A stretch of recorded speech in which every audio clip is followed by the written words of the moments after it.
para nossa formação. Ok. Ok, gente, vamos agora comentar a questão 33, número 33, caderno azul, relembrando, caderno azul. O açúcar e suas técnicas de produção foram levados à Europa pelos árabes no século VIII, durante a Idade Média, mas foi principalmente a partir das Cruzadas que sua procura foi aumentando. Nessa época passou a ser importado do Oriente Médio e produzido em pequena escala no sul da Itália, mas continuou a ser um produto de luxo extremamente caro, chegando a figurar nos dotes de princesas casadoiras. Considerando o conceito do antigo sistema colonial, o açúcar foi o produto escolhido por Portugal para dar início à colonização brasileira em virtude de... Bom, lembrando, né, que naquele período inicial da descoberta do Brasil, né, da chegada dos portugueses oficialmente ao Brasil, nós temos um certo desleixo em relação à colônia, né, onde não havia um povoamento. Mas esse desleixo ele vai diminuir por vários fatores, entre eles as invasões estrangeiras, etc.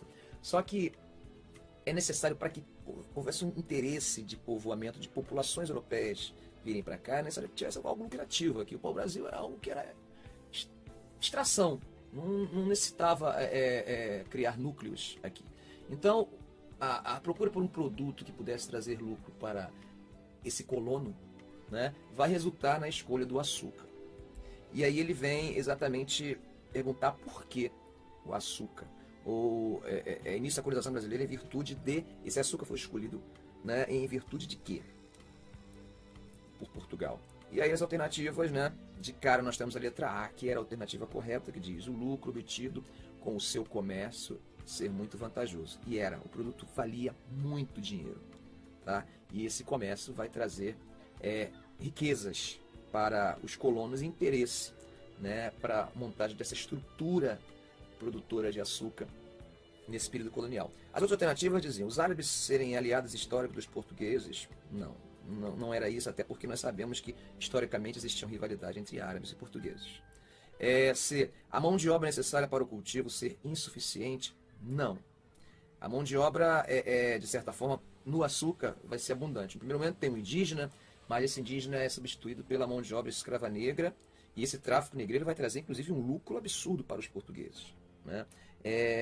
Nós temos aí uma junção de dois elementos dentro da questão econômica muito forte, que é o açúcar e a mão de obra. A reprodução externa da mão de obra, né? Na África, ela traria várias vantagens e estaria ligado a essa estrutura, esse triângulo produtivo.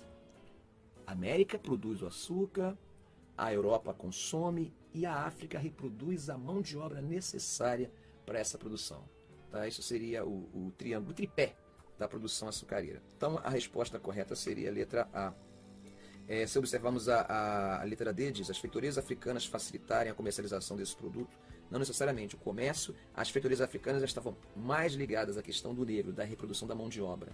Né? O comércio era feito em grande parte por navios holandeses, tá? Que refinavam esse açúcar, transportavam e levavam para a Europa, distribuíam na Europa.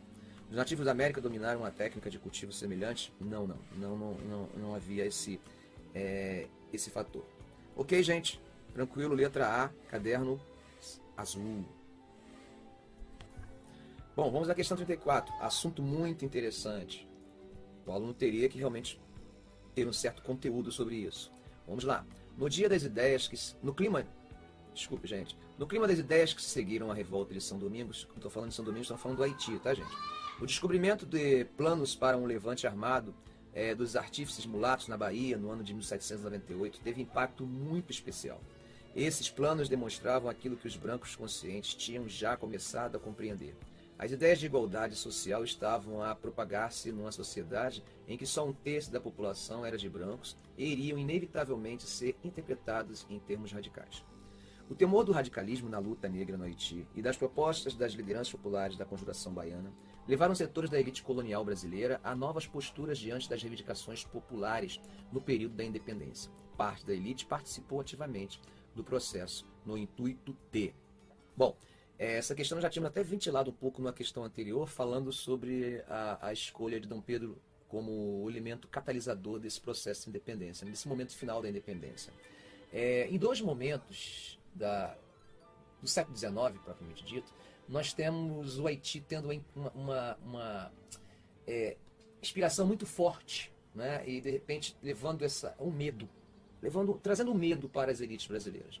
Esse é o primeiro momento em que o movimento da Conjuração Baiana ele demonstra esse risco que o Brasil sofria, que vai levar à independência, e é uma independência de certa forma consensual, né?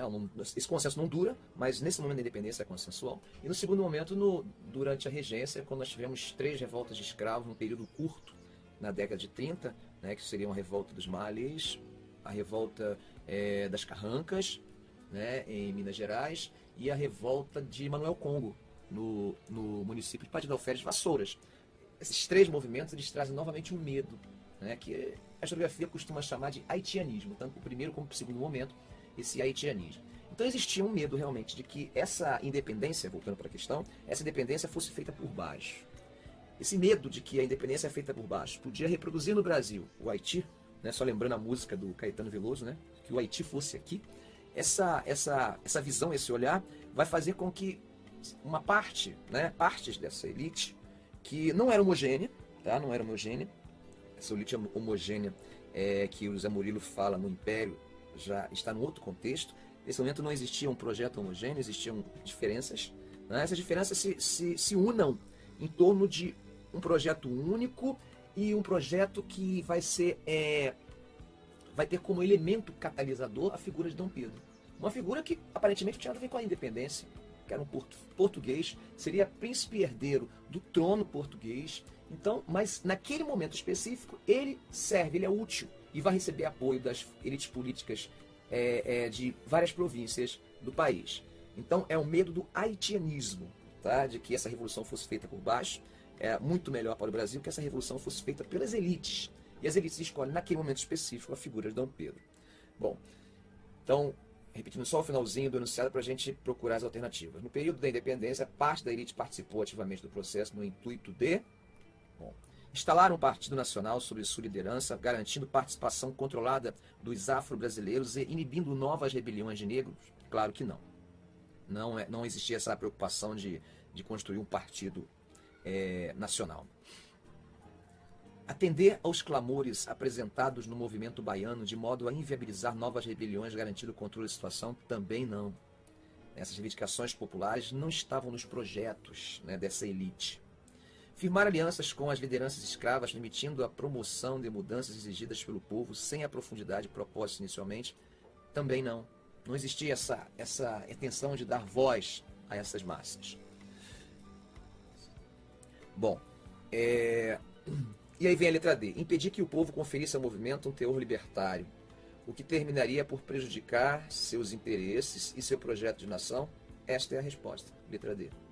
Tá? Exatamente esse medo do haitianismo é que esse povo desse essa ideia libertária a esse movimento. Então, acaba havendo um certo consenso, né, em torno da figura de Dom Pedro. Aé dizia, rebelar-se contra as representações metropolitanas, isolando politicamente o príncipe regente, instalando um governo conservador para controlar o povo? Claro que não, né? É óbvio que não. Ok, gente, vamos para a próxima. Vamos lá, gente.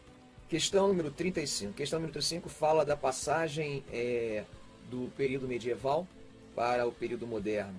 Diz assim: se a mania de fechar, verdadeiro hábitos da mentalidade medieval, nascido talvez de um profundo sentimento de insegurança, estava difundido no mundo rural, estava do mesmo modo no meio urbano, pois que uma das características da cidade era de ser limitada por portas e por uma muralha. As práticas e os usos das muralhas sofreram importantes mudanças no final da Idade Média, quando elas assumiram a função de pontos de passagem ou pórticos. Este processo está diretamente relacionado com a letra A. A letra A é a resposta correta. O crescimento das atividades comerciais e urbanas.